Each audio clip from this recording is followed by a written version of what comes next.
नमस्कार दोस्तों आज के इस वीडियो में बिहार बोर्ड क्लास 6 संस्कृत का 11वां पाठ गंगा नदी का अर्थ और प्रश्नोत्तर का अध्ययन करेंगे। दोस्तों अगर आप इससे पहले का पाठ का अध्ययन नहीं किए तो मेरे प्लेलिस्ट में देख सकते हैं, इसमें हम अर्थ के साथ इसका प्रश्नोत्तर का अध्ययन करा चुके हैं। तो चलिए वीडियो को स्टार्ट करते हैं। जैसा कि लिखा हुआ है, गंगा भारतवर्ष से पवित्रतमा नदी वर्तते। गंगा भारत का सबसे पवित्र नदी है। इयं हिमालयस्य गोमुखस्थानात् प्रभवति। यह हिमालय के गोमुख स्थान से निकलती है। बंगोपसागरे गंगा सागर नाम के स्थाने इयं सागर जलेन मिलति। इसका अर्थ हो जाएगा कि बंगाल की खाड़ी में गंगा सागर नामक स्थान में यह सागर के जल मिलते हैं या मिलती है। उसके बाद है, गंगा तटे बहुनी नगराणि सन्ति। गंगा तट पर बहुत नगर है। अस्माकं बिहारस्य राजधानी पाटलिपुत्रम अपि गंगा तटे स्थितम अस्ति। हमारे बिहार की राजधानी पाटलिपुत्र गंगा तट पर ही स्थित है। गंगा जलम अति पवित्रम भवति। गंगा जल बहुत ही पवित्र होता है। अस्या जलेन धार्मिकम कार्यम भवति। इसका जल धार्मिक कार्य में होता है। हिंदू धर्मावलम्बनां सर्वेषु शुभकार्येषु गंगाजलस्य आवश्यकता भवति। इसका अर्थ हो जाएगा कि हिंदू धर्म के मानने वाले सभी शुभ कार्यों में गंगा जल की आवश्यकता होती है। उसके बाद है, गंगायाम अनेका नद्यः मिलन्ति। गंगा में बहुत नदी मिलती है। तासु यमुना सरयू गंडकी कौशिकी प्रभृतयः सन्ति। उनमें यमुना सरस्वती गंडक कोसी इत्यादि है। गंगाया तटे हरिद्वार प्रयाग काशी प्रभृतीनि प्रसिद्ध तीर्थस्थानानि सन्ति। गंगा तट पर हरिद्वार प्रयाग काशी इत्यादि तीर्थस्थल है। गंगा जलेन कृषि भूमि सेचनम भवति। गंगा जल का उपयोग कृषि भूमि के सिंचाई में होता है। उसके बाद है, अधुना जना गंगा जलम प्रदूषितम कुर्वन्ति। आज के लोग गंगा जल को प्रदूषित करते हैं। गंगा तटे स्थितानां नगराणां सर्वाणि मलजलानि गंगायां पातयन्ति। इसका अर्थ हो जाएगा कि गंगा तट पर स्थित सभी नगर मल जल को गंगा नदी में बहाते हैं। केचन मनुष्याणां पशूनाश्च मृत शरीराणि नद्यां प्रवाहयन्ति। कोई मनुष्य और पशुओं का मृत शरीर को नदी में प्रवाहयति मतलब बहाते हैं। इदम न साधु कार्यम अस्ति। यह अच्छे काम नहीं है। नदी जले मलानां क्षेपणम वैज्ञानिक विचारेण धार्मिका विचारेण च न शोभनम। नदी जल को मलों से दूषित करना वैज्ञानिक विचार से और धार्मिक विचार से शोभनीय नहीं है। तो दोस्तों इस प्रकार इसका अर्थ हो गया। अब इसका हम प्रश्नोत्तर को अध्ययन करेंगे, तो वीडियो के लास्ट तक जरूर बने रहिएगा। अभ्यास मौखिक प्रश्नोत्तर का पहले अध्ययन करेंगे। क्वेश्चन नंबर 1 है, निम्नलिखित शब्दों का शुद्ध उच्चारण करें। यानी जो हमको शब्द लिखा है इसका शुद्ध उच्चारण करेंगे। क में है गंगाया गंगायाम गंगाया, लताया लतायाम लत्या, सीताया सीतायाम सीतया, अयोध्याया अयोध्यायाम अयोध्या, गीताया गीतायाम गीतया।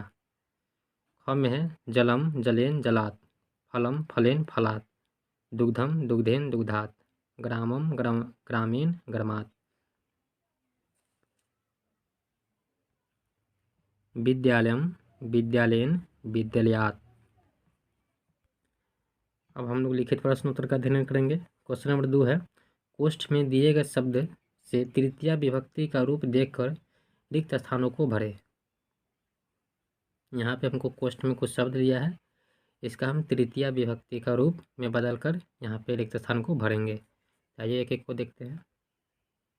जैसे एक एग्जाम्पल यहाँ दिया हुआ है, सीता रामेण स वनम अगच्छतम।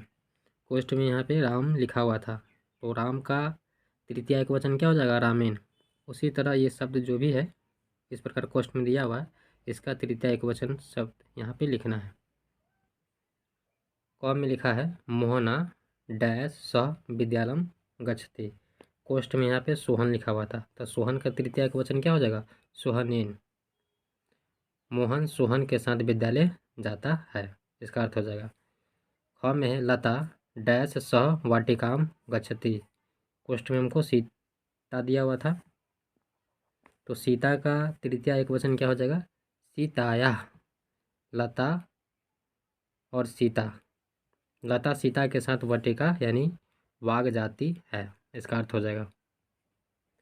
ग में है सीता डैश सह पुस्तकम पठति। कोष्ठक में क्या है, गीता, तो गीता का तृतीया एक वचन क्या हो जाएगा, गीताया। तो यहाँ पे गीताया भर देंगे, तो इसका अर्थ क्या हो जाएगा कि सीता और गीता, सीता गीता के साथ पुस्तक पढ़ती है, इसका अर्थ हो जाएगा सीता गीता के साथ पुस्तक पढ़ती है।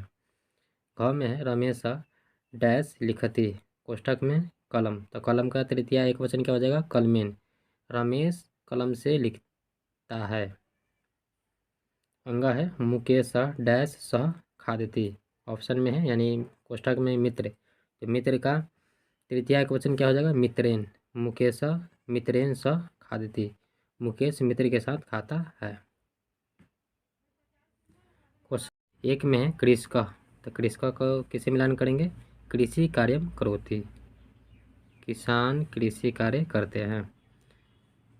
दो में है छात्र, तो छात्र से किसको मिलाएंगे, पठति, छात्र पढ़ते हैं। चिकित्सक उपचारम करोति, डॉक्टर उपचार करते हैं। गंगा, गंगा को मिलाएंगे प्रवहति, गंगा बहती है। 5 में है विद्यालय से, तो विद्यालय से भवनम, विद्यालय का भवन। अब क्वेश्चन नंबर 4 को देखेंगे।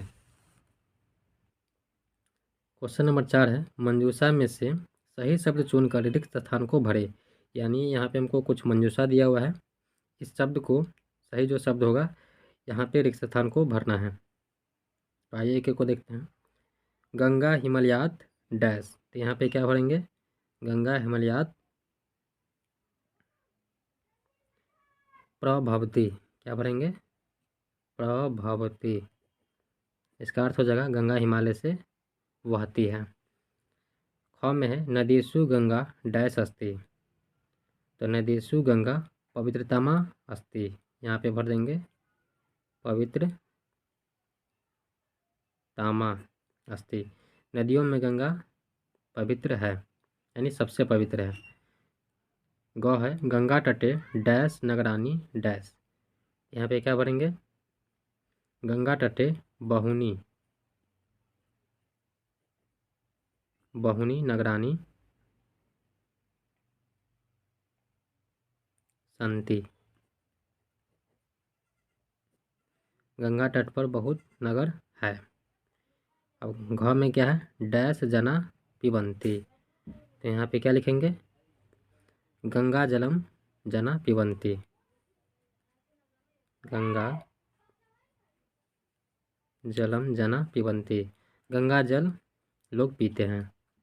उसके बाद अंगा में डैश कृषि भूमि सेचनम भवती, तो इसका क्या हो जाएगा, गंगा जलेन कृषि भूमि सेचनम भवती। यहाँ पे क्या लिखेंगे, गंगा जलेन, गंगा जलेनम, यानी इसका अर्थ क्या हो जाएगा कि गंगा के जल कृषि भूमि में, गंगा का जल कृषि भूमि की सिंचाई में होता है। यानी इसका अर्थ क्या हो जाएगा कि गंगा का जल का उपयोग कृषि भूमि की सिंचाई में होता है। च में जाना मल जलानी गंगायाम डैश, इसका क्या हो जाएगा, पातयंती। इसका अर्थ हो जाएगा कि लोग मल जल को गंगा नदी में बहाते हैं। क्वेश्चन नंबर 5 है निम्नलिखित शब्दों का वर्ण विच्छेद करें। यानी जो ये शब्द लिखा हुआ है इसका वर्ण विच्छेद करना है, यानी तोड़ कर लिखना है। आइए एक एक को देखते हैं।